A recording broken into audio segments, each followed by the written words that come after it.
ലോകമെമ്പാടുമുള്ള മമ്മൂക്കാടെയും ലാലേട്ടൻ്റെയും ആരാധകർ വളരെ പ്രതീക്ഷയോടെ ആവേശത്തോടെ കാത്തിരിക്കുന്ന ഒരു സിനിമയാണ് പാട്രിയോട്ട്. ഇതിൻ്റെ റിലീസിംഗ് ഏപ്രിൽ 23-നാണ് നേരത്തെ അറിയിച്ചിരുന്നെങ്കിൽ ഇപ്പോൾ സിനിമയുടെ റിലീസിംഗ് പോസ്റ്റ്പോൺ ചെയ്തിരിക്കുന്നു. മറ്റൊരു ഡേറ്റിലേക്ക് സിനിമ മാറിയിരിക്കുന്നു എന്നുള്ള വാർത്ത അണിയറ പ്രവർത്തകർ പുറത്തുവിട്ടിരുന്നു. ഒഫീഷ്യലായിട്ട് ലാലേട്ടൻ്റെയും മമ്മൂക്കാടെയും പേജിൽ ഇന്ന് സിനിമയുടെ റിലീസിംഗ് ഡേറ്റ് പ്രഖ്യാപിച്ചിട്ടുണ്ട്. മമ്മൂക്കായും ലാലേട്ടനും ഏതാണ്ട് 18 വർഷത്തെ ഇടവേളയ്ക്ക് ശേഷമാണ് ഈ സിനിമയിൽ ഒന്നിക്കുന്നത്. മഹേഷ് നാരായണൻ ഒരു മൾട്ടി സ്റ്റാർ ചിത്രം ഒരുക്കിയിരിക്കണം. മലയാളത്തിലെ ഒട്ടുമിക്ക നടന്മാരും നടിമാരും തെന്നിന്ത്യൻ സൂപ്പർ താരമായിട്ടുള്ള നയൻതാര അടക്കം വലിയൊരു താരനിര എത്തുന്ന ഒരു സിനിമയാണ്. വിദേശ രാജ്യങ്ങളിൽ ഷൂട്ട് ചെയ്തിട്ടുള്ള സിനിമയാണ്. അസർബൈജാൻ, ശ്രീലങ്ക, ദുബായ്, UK അങ്ങനെ വലിയ ബഡ്ജറ്റിൽ ഒരുങ്ങുന്ന ഒരു സിനിമ. 160 കോടിയാണ് സിനിമയുടെ ബഡ്ജറ്റ് എന്നാണ് അറിയാൻ സാധിക്കുന്നത്. ആൻ മെഗാ മീഡിയയുടെ ബാനറിൽ ആൻഡോ ജോസഫാണ് സിനിമ നിർമ്മിച്ചിരിക്കുന്നത്. വലിയ പ്രതീക്ഷയുള്ളൊരു സിനിമയാണ്. രണ്ടുപേരും മിലിറ്ററി ഓഫീസർമാരായിട്ടാണ് ഈ സിനിമയ്ക്കകത്ത് എത്തുന്നത്. ഫഹദ് ഫാസിൽ ഇതിനകത്ത് വില്ലൻ ക്യാരക്ടർ ആണെന്നുള്ള ചില വാർത്തകൾ വരുന്നുണ്ട്. എന്നാലും സിനിമ കാണാനായിട്ടുള്ള വലിയൊരു ആവശ്യകതയാണ്. മമ്മൂക്കാടെയും ലാലേട്ടൻ്റെയും വ്യത്യസ്തമായിട്ടുള്ള ഒരു പ്രകടനം കാണണമെങ്കിൽ ഇനി നമ്മൾ മെയ് 1 വരെ കാത്തിരിക്കേണ്ടിയുണ്ട്. മെയ് 1 ഒഫീഷ്യലായിട്ട് സിനിമയുടെ റിലീസിംഗ് ഡേറ്റ് ഇപ്പോൾ മമ്മൂക്കായും ലാലേട്ടനും അവരുടെ ഫേസ്ബുക്ക് പേജിലൂടെ തന്നെ അറിയിച്ചിരിക്കും. ഇതുവരെയുള്ള മലയാള സിനിമകളുടെ എല്ലാ കളക്ഷൻ റെക്കോർഡുകളും ബ്രേക്ക് ചെയ്തുകൊണ്ടായിരിക്കും ഈ സിനിമ തിയേറ്ററിലേക്ക് എത്താനായിട്ട്. ഏപ്രിൽ 24 വിജയ് നായകനായിട്ട് എത്തിയിട്ടുള്ള ജനനായകൻ എന്ന സിനിമയും റിലീസിനായിട്ട് എത്തും എന്നാണ് അറിയുന്നത്.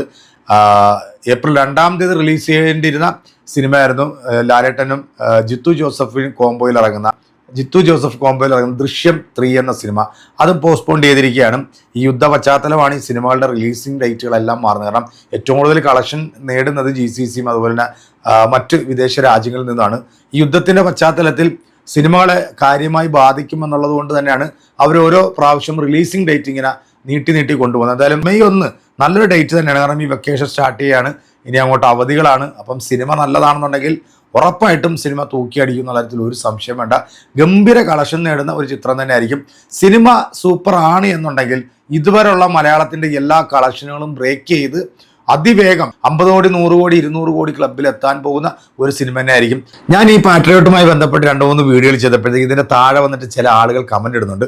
ഇതുവരെ മമ്മൂക്കാക്ക് 100 കോടി ചിത്രമില്ല, പക്ഷേ ഇനി ഒരു 100 കോടി ചിത്രം ഉണ്ടാകും, അതിൻ്റെ കാരണം ലാലേട്ടനാണ് എന്ന് പറഞ്ഞുകൊണ്ട് ചില ആളുകൾ കമൻ്റ് ഇടുന്നുണ്ട്. അപ്പോൾ അവരോട് എനിക്ക് പറയാനുള്ള ഒരൊറ്റ കാര്യമുള്ളൂ, ലാലേട്ടൻ്റെ 45 വർഷത്തെ സിനിമാ ജീവിതത്തിൽ അദ്ദേഹം ചെയ്തിട്ടുള്ള ഒരു സിനിമയായിരുന്നു ബാറോസ് എന്ന സിനിമ. അദ്ദേഹത്തിൻ്റെ നിർമ്മാണ കമ്പനി തന്നെയാണ് ആ സിനിമ നിർമ്മിച്ചിട്ടുള്ളത്.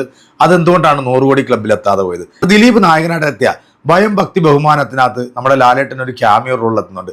എന്തുകൊണ്ടാണ് ആ സിനിമ 100 കോടി ക്ലബിൽ എത്താതെ? അപ്പം നല്ല ചിത്രങ്ങൾ വന്നു കഴിഞ്ഞാൽ ആ സിനിമകൾ 100 കോടി ക്ലബിലെത്തും. ഇപ്പം നമുക്കവിടെ കണ്ണൂർ സ്കോഡ് അതായാലും കളങ്കാവൽ സിനിമ ആയാലും അതിവേഗം 50 കോടിയും കടന്ന് 75-80 കോടിയിലൊക്കെ എത്തിയ സിനിമ അനായാസം 100 കോടി ക്ലബിൽ എത്തേണ്ട സിനിമ തന്നെയാണ്.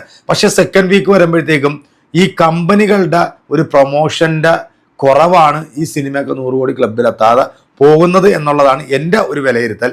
വേണ്ട രീതിയിലുള്ള ഒരു പ്രൊമോഷൻ കൊടുക്കുകയാണെന്നുണ്ടെങ്കിൽ ഉറപ്പായിട്ടും മമ്മൂക്കാടെ ഈ ചിത്രങ്ങളൊക്കെ 100 കോടി ക്ലബിൽ തന്നെ കയറേണ്ട സിനിമകൾ തന്നെയാണ്. എന്തായാലും 100 കോടി അല്ല 50 കോടി എന്നുള്ളതല്ല ഒരു സിനിമാ നടനെ സംബന്ധിച്ചിടത്തോളം. അദ്ദേഹം പ്രേക്ഷകർക്ക് കൊടുക്കുന്ന നല്ല നല്ല കഥാപാത്രങ്ങൾ തന്നെയാണ് ആരാധകർ വളരെ ആവശ്യത്തോടെ കാത്തിരിപ്പം. ബ്രഹ്മയുഗം എന്ന് പറയുന്ന ഒരു ഒറ്റ സിനിമ കൊണ്ട് ലോകമെമ്പാടുമുള്ള ആളുകളുടെ ഇടയിൽ ഇത്രയധികം പോപ്പുലർ ആക്കിയെന്നുണ്ടെങ്കിൽ അത് മമ്മൂക്ക തെരഞ്ഞെടുത്തിട്ടുള്ള കൊടുമൻ പൂറ്റി എന്ന് പറയുന്ന ഒരൊറ്റ ക്യാരക്ടറാണ്. ഓസ്കാർ വേദികളിൽ പോലും ആ സിനിമ പ്രശംസ അർഹിച്ചു കയ്യടി നേടിയെങ്കിൽ അത് നമ്മുടെ ഓരോ മലയാളികൾക്കും അഭിമാനിക്കാവുന്ന ഒരു വലിയൊരു മുഹൂർത്തമാണ് മമ്മൂക്ക എന്ന് പറയുന്ന ആ ഒരു നടൻ നമുക്ക് തന്നിരിക്കുക. അല്ല 100 കോടി 200 കോടി ക്ലബ് എന്നും പറഞ്ഞ് ആരും തള്ളി വരാതിരിക്കുക എന്ന് മാത്രമേ പറയാനുള്ളൂ. എന്തായാലും മെയ് 1 മമ്മൂക്കായും ലാലേട്ടനും 18 വർഷത്തെ ഇടവേളയ്ക്ക് ശേഷം വീണ്ടും ബിഗ് സ്ക്രീനിൽ ഒന്നിക്കുകയാണ്. അപ്പോൾ അത് നമുക്ക് കണ്ട് ആസ്വദിക്കാം. സിനിമ വിജയിക്കട്ടെ എന്ന് ആശംസിക്കുന്നു. അപ്പം അടുത്തൊരു വീഡിയോയിൽ നമുക്ക് വീണ്ടും കാണാം. അതൊരു എല്ലാവർക്കും